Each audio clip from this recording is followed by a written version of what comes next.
hardcore boxing fans out there, how are you doing? Big Porky here, the voice of hardcore boxing. I'm just on my way over to Leeds. Got some on there. I've got something big on over there, and it's not a pizza. So I'm thinking, what can we do while I'm over there on motorway? We've got a bit of spare time. We could hammer you know who about that speech, but it's a bit boring now, isn't it? It's become boring, and it's not something I want to get involved in. Besides that, I think I need to get some petrol. So I think we'll get some petrol and we'll ring the STIG, or very hot STIG, should I say. We'll have a chat with him. He likes to talk boxing, and channel's open to anybody who wants to come on who likes boxing. Get in your lane, mates. You know who I am. Big fan coming down in my lane. So you don't have to be hardcore to come on here, but I want everybody to be hardcore. Bit of criticism aimed my way this morning.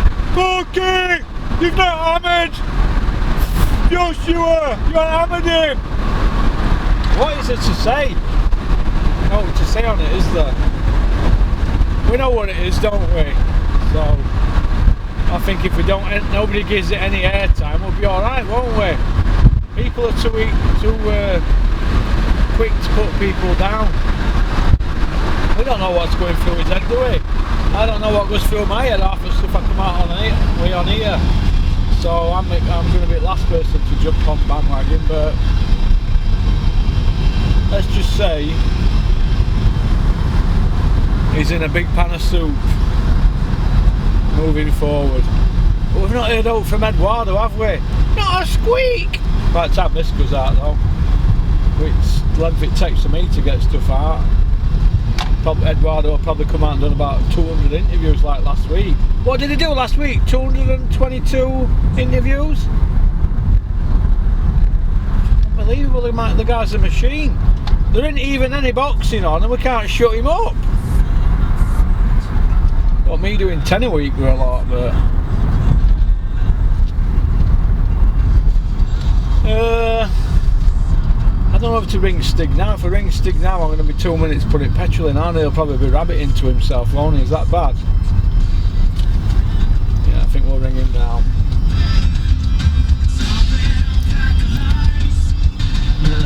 Robin Reed's favourite song, this.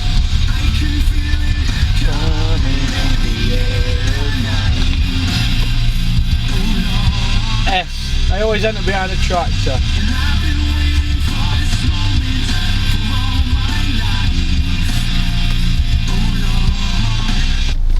There we go.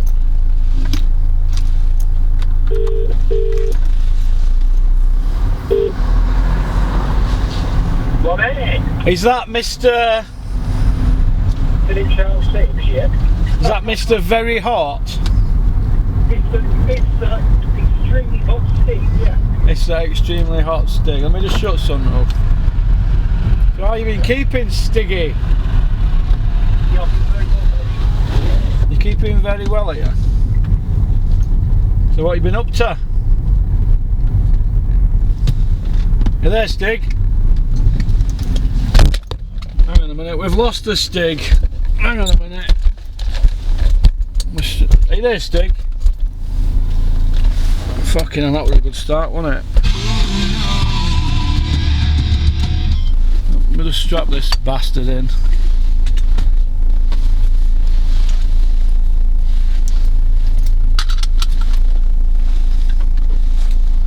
See, this is what happens when you're trying to do fucking 500 jobs at once.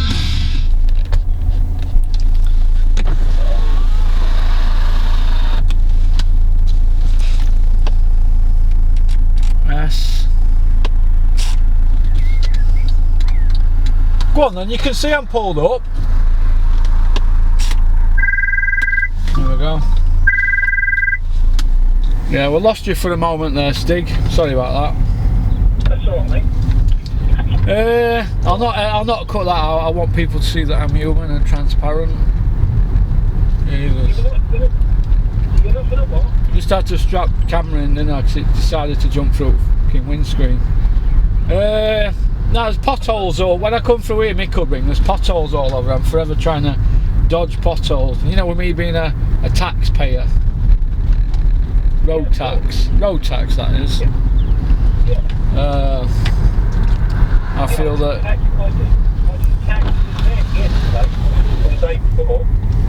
Yeah. Right then, Stig. I'll tell you what I'm going to do. I'm going to do what Clint Eastwood would say. I'm just going to say, let him go with it. let me go with it. Let's just run with it. Go on then, Stig, let's just run with it. Right. What do you think about the current state of boxing?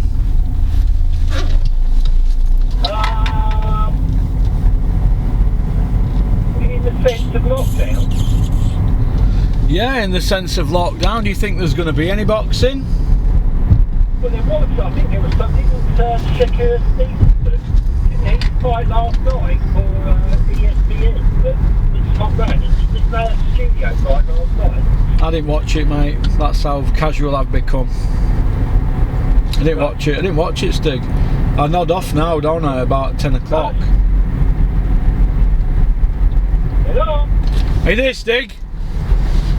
Are you there? Are you there, mate? Hang on a minute, we've lost the Stig. Are you there, mate? Are you there, mate? Let me just pull up, Stig, because I don't know if I've set this new phone up in the car yet properly. Hang on a minute. Fucking hell, man. Right, so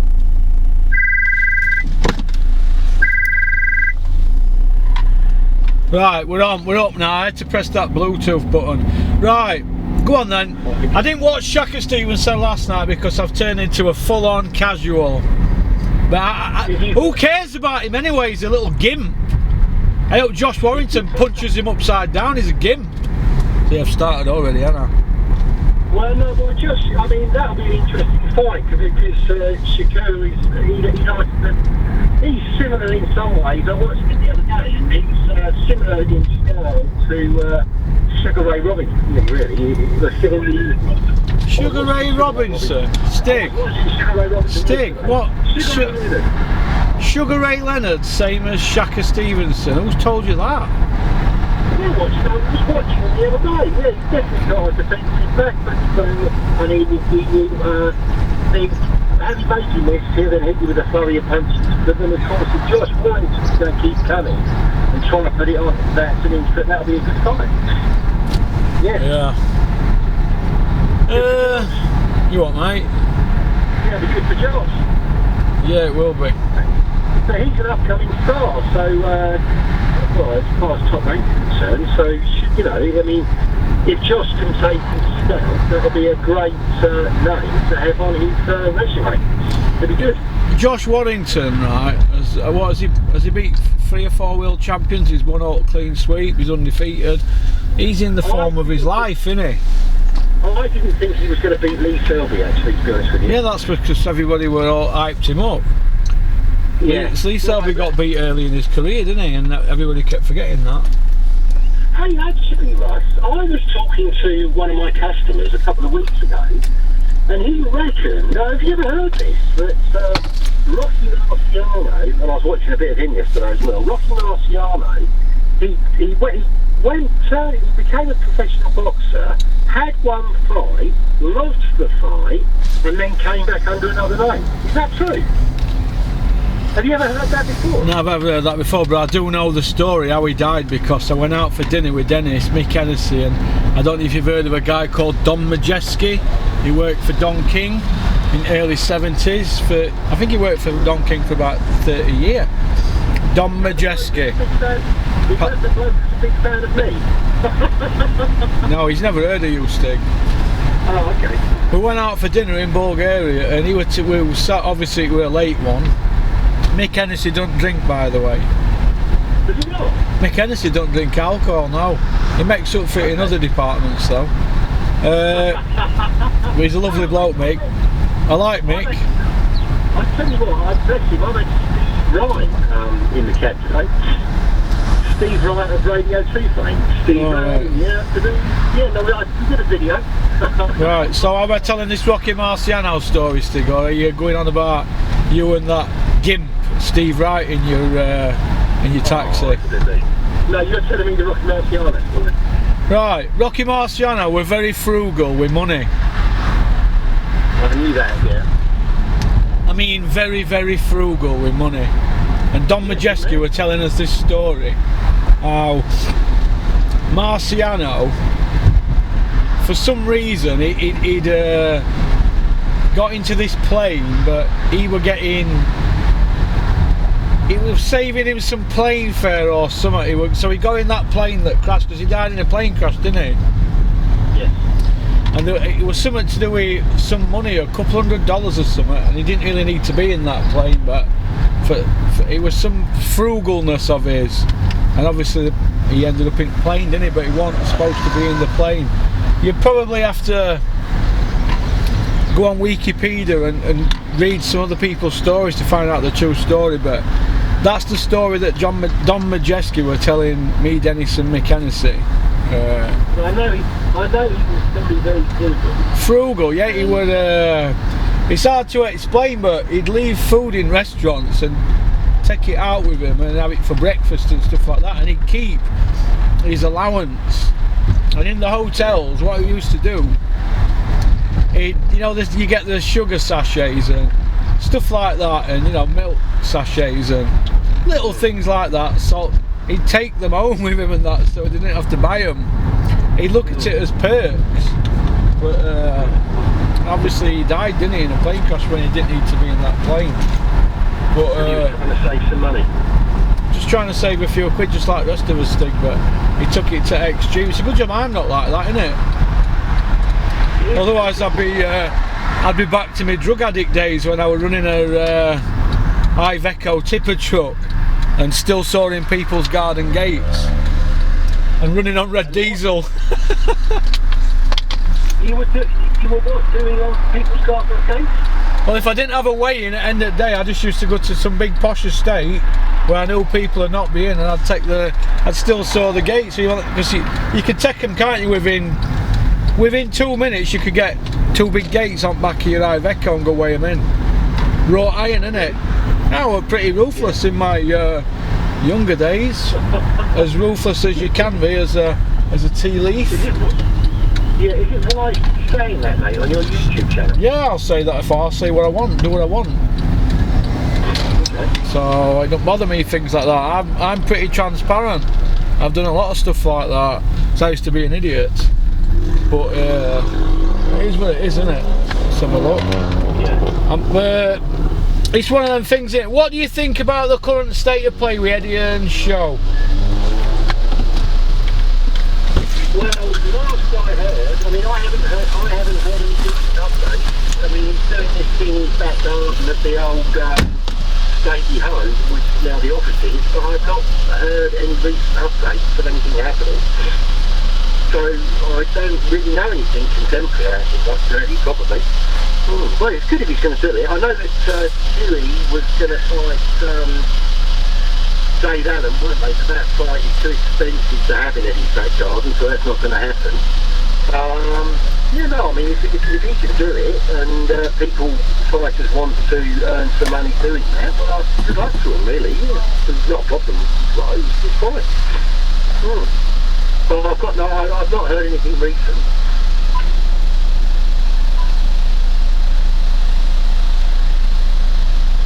Hello? So do you think Billy Joe will fight this year then? Do I think what?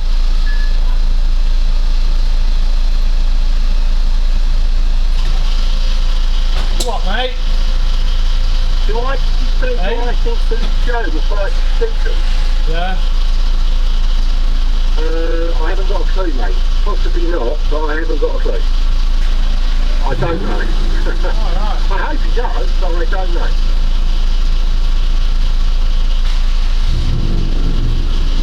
You think Tyson will fight this year? No. No, I don't think he will.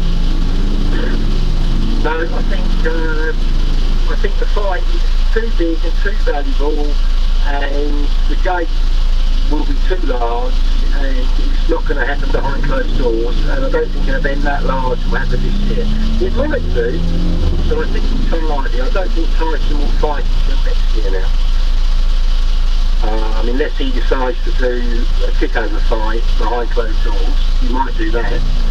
I mean, he's going to get quite well paid for doing that anyway, but he's not going to fight Deontay, and he's not going to fight AJ, if ever, but as you know, she just told me AJ's currently on crutches, so I shouldn't imagine he's here either. Yeah. But no, I would say I don't think Tyson's going to fight this year. Tyson's going to get a gate, and I mean, he's not. Who's going to want to sacrifice a fight involving Tyson to fight, to just be on in a studio in front of cameras? So that's not going to happen if you are a thing, no. So I should imagine all the people that are going to fight behind closed doors in studios, they're going to be relatively unestablished fighters who aren't wanting bigger purses. Now, Taylor, he said that he wouldn't fight behind closed doors, hasn't he? So, yeah, no, do you think Tyson beats Wilder in rematch?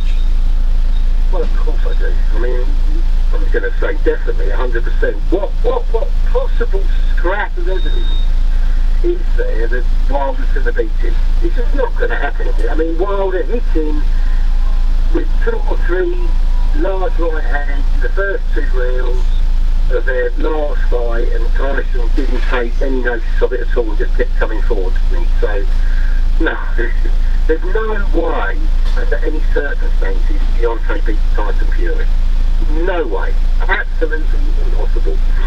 And exactly the same applies to Anthony Joshua. So what, because you were talking to Big V last week, and I had my yellow statement of the t-shirt on. Eddie saying that he wants a 60-40 split. That's just them trying to keep on feeding their business off of fans that believe Anthony has a chance of beating Tyson. And it's crazy, but I guess that's money makes the world go round. And to their credit, Matchroom, they are good businessmen and they are good promoters, and they do well and help their fighters earn a lot of money, and that's the name of their game. So, but in my view, it's Anthony has a 0 chance, absolute 0 chance of beating Tyson Fury. Oh yeah. Tyson will lose 100%. And you said that yourself, right? What, mate? Hey? You know, I'm now a Tyson convert. yeah, indeed. I've known Tyson for 12 years, mate. I saw when he went to his debut. I've always been a Tyson fan. I was just gutted when he left Mick. That's all. I ain't got a problem with him as a person. I like him. Alright, but yeah. So, but if he rung me up and asked me to meet me, I wouldn't want to go. So, because I know what my loyalties lie, mate. But I wish him all the best. But I won't be going to any of his fights. That's all I'm going to say. But I still think he's a good fighter. He's been well against Wilder. Okay. And that's that, mate. Nobody's saying he can't fight, are we? We're not saying he can't fight. No. But you weren't so positive about what he could achieve last year, weren't you, really? Well, look, this is what I will say, right? I don't believe any of that 7 million to charity. I don't believe that, and you don't believe that, do you?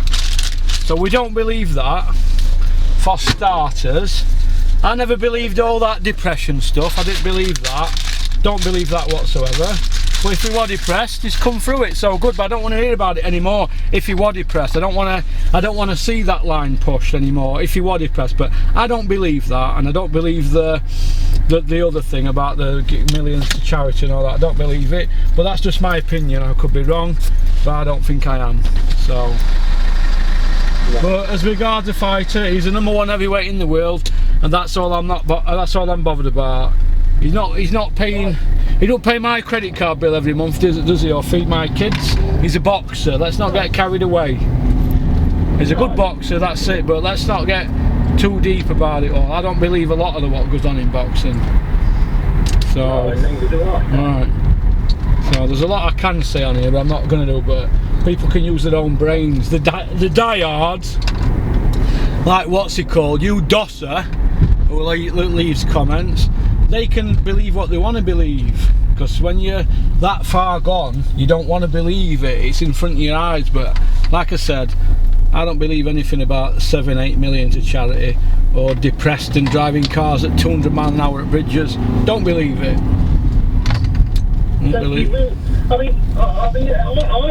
Once you tell a lie, Stig, what happens? You either shut it down, or because it becomes too big to carry, or you've got to tell another to keep it going. And if you've lied, and you're going to lie about something like that, anything else that you say, I don't want. It's no good. No good to me. Once you tell me a lie, anything else you say from then on in, from there onwards, I'm not interested. And my dad told me that when I was a young kid, because they were really big on truth. So when I used to go out and steal cars, he'd ask me, have you been nicking cars or nicking radio cassettes? I'd say no. And then they find out I were, you lost the respect. And it's only recently I've started to get that bit of respect back, because he never spoke to me for years. So if you tell a lie, you've got to tell another, haven't you? Or you shut it down. I believe they shut it down when Coogan asked him about the 7 million. They shut him down. Nobody asks about it now, do they? It's been shut down, hasn't it? That's what happens. I don't believe that, and I don't believe the depression thing. No, they had to find a way back, and I believe that was the story. That's my opinion, and good luck to them. If they've earned millions, good luck to them. But I don't believe it. I don't believe a lot that comes out in his mouth, but I think he might have a good side. But for me, don't believe it. Didn't believe a lot. Don't believe a lot of what's been said. So.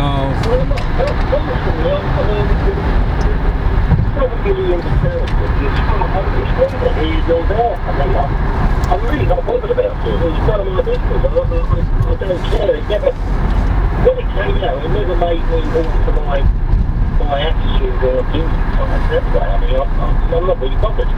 But there's no person that behaved prior to fighting that in the way that he did, and subsequently, and then going off the rails and going the other way. No person in the first place in their right mind. Someone that behaves like that is a guy, and it's good to see that he's come back and managed to find a much more stable, positive and consistent pace and make the most of what he's got, which, as you said, he is the #1 heavyweight in the world. And if I can say, well, it's not bargain. I mean, who's going to chat? Who do you think could possibly give Tyson a hard fight, a really tough fight? Well, he's 6'9" with longest reach in boxing, right? And he can move like a middleweight, light heavyweight. So how?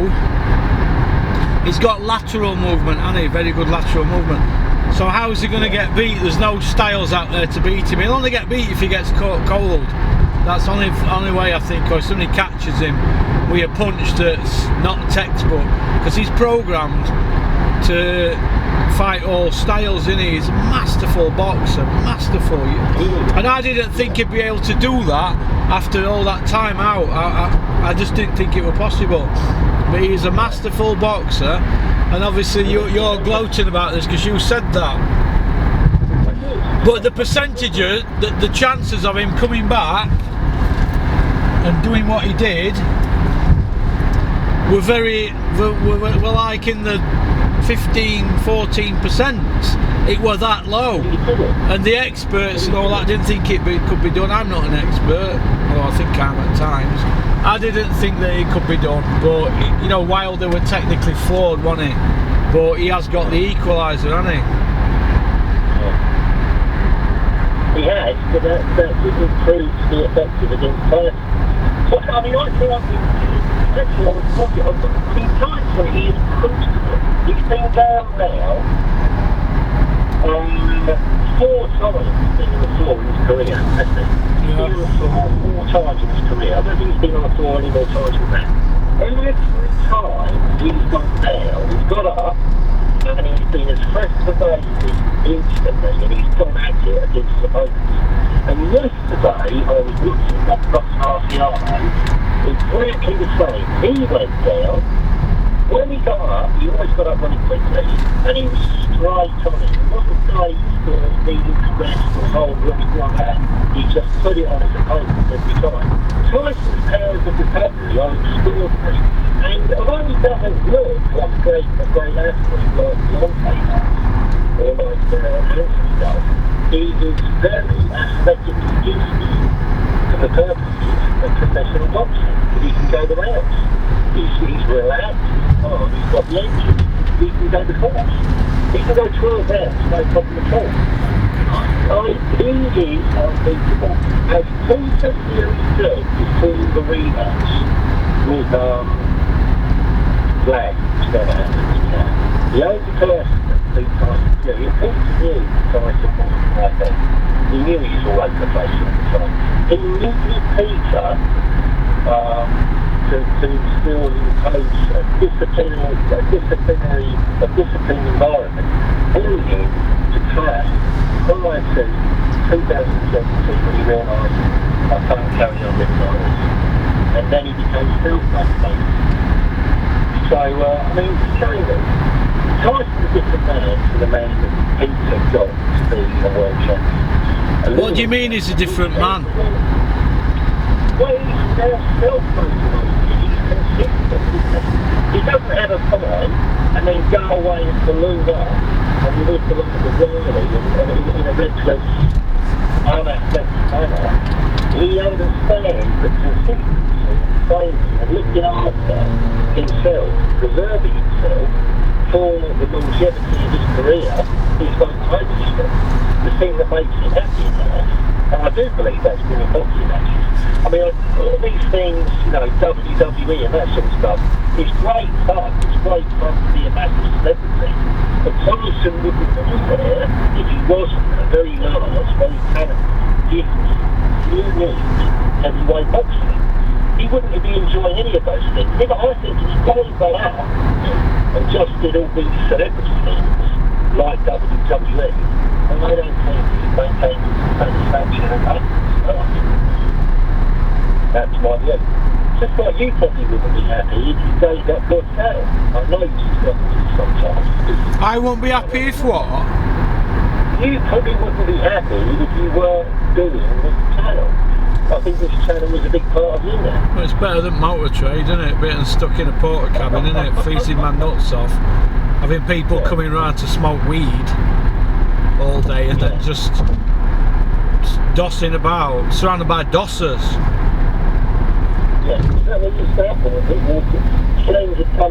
Yeah, your people come around and smoke weed. Shoplifters come and see you. Want to buy any bacon? I've had it in boot with my car 2 days, but okay. No! No, I'm away from all that now, aren't I? I'm in a good place. I don't want for anything. I'm alright, I'm happy, I'm in a good place. I'm in a good place. Well, I think boxing in slightly training, that's a similar sort of situation. The Tyson is a good place, and that's a good place. That's Tyson's happy place. And if he gave up the boxing too young, I don't think he would be happy. I think he would go off the rails again. He'd lose his focus and purpose in life. You know, well, all of us are given talents for a reason. If we're not using our talents and gifts, you just don't have a sense of satisfaction. And if you're mixing with the wrong people who are going to bring you down. We all need good, strong, positive, insightful people around us who've got our interests and want us to keep on making the right decisions.